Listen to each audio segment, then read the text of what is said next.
Bienvenidos a Economía Mexicana, más allá de México.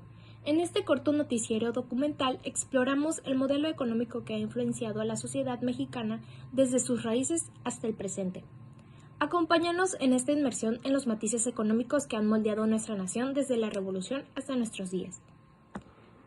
Para comenzar, veremos los antecedentes del modelo económico hacia adentro, que fue un periodo posterior a la Segunda Guerra Mundial. Este modelo se creó durante el gobierno de Cárdenas, pero se consolidó y se implementó en los sexenios siguientes. Surgió por problemas externos que afectaron a México, como la Gran Depresión Mundial de 1929 y la Segunda Guerra Mundial.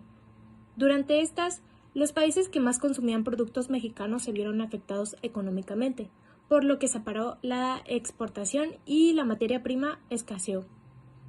Desde la época de 1940 a 1956 se da en México un periodo de crecimiento hacia adentro basado en el dinamismo del sector primario, lo que esta política pudo definirse como un crecimiento sin desarrollo, ya que el número de industrias del país aumentó.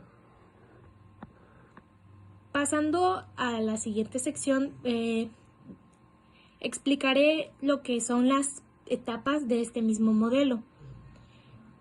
Principalmente está la fase inicial, que duró de 1938 a 1954, en donde se creó el desarrollo compartido, el cual pretendía repartir los beneficios del crecimiento productivo de manera igualitaria. Después está la fase de desarrollo estabilizador, que fue de entre 1955 a 1970, en donde se buscaba un orden y equilibrio político, económico y social.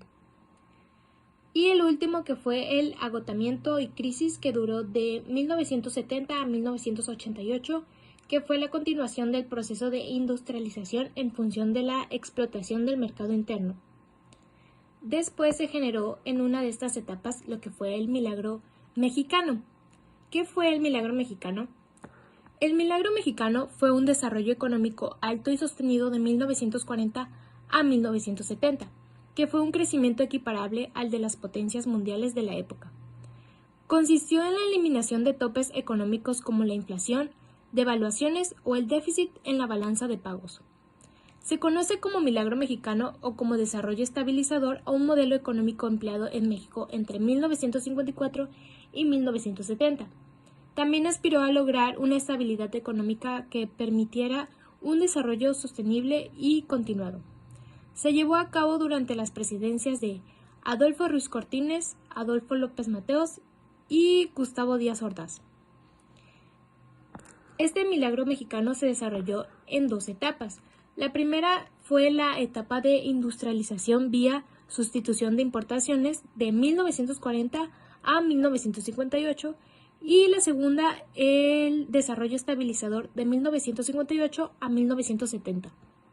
La etapa de crisis y agotamiento de un modelo económico puede estar influenciada por múltiples factores como desigualdad socioeconómica. Este es un factor importante que puede llevar a la crisis y al agotamiento de un modelo económico. Es la creciente desigualdad de la socioeconomía. Si una parte significativa de la población enfrenta dificultades económicas, exclusiones o falta de oportunidades, esto puede generar frustración y descontento. Otro factor sería represión política.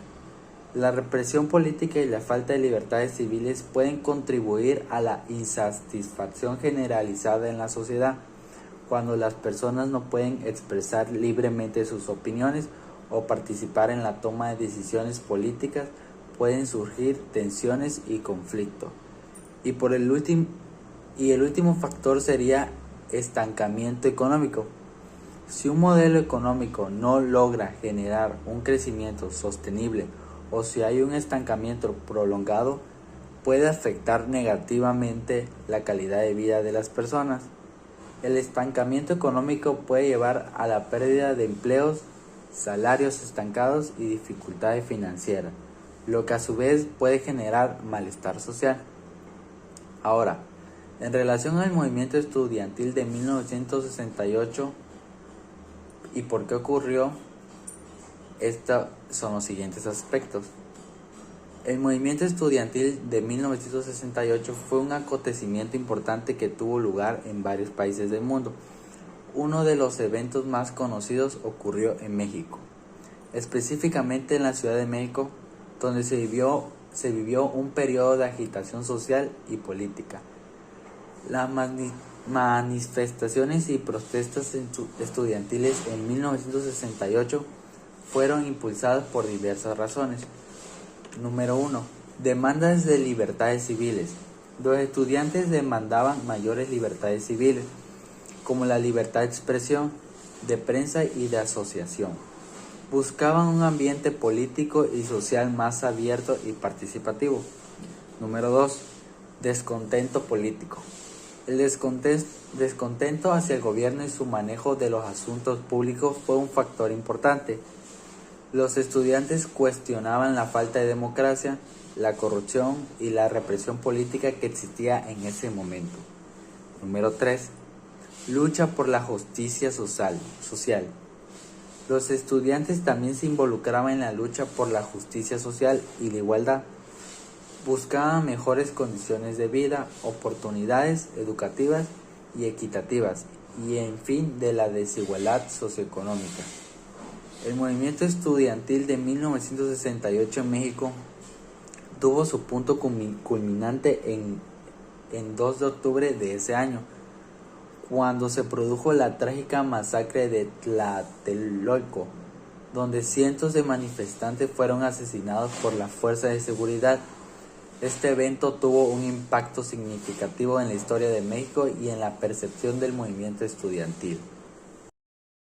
Como conclusión, es muy importante conocer estos sucesos que fueron resultado para que la economía que tenemos hoy sea de esa manera y que tuvieron que hacer las personas en esa etapa para salir de esas crisis y mejorar la economía mexicana. Y bueno, esto ha sido todo por nuestra parte y esperamos que la información que les proporcionamos haya sido clara y de su agrado y entendimiento. Gracias.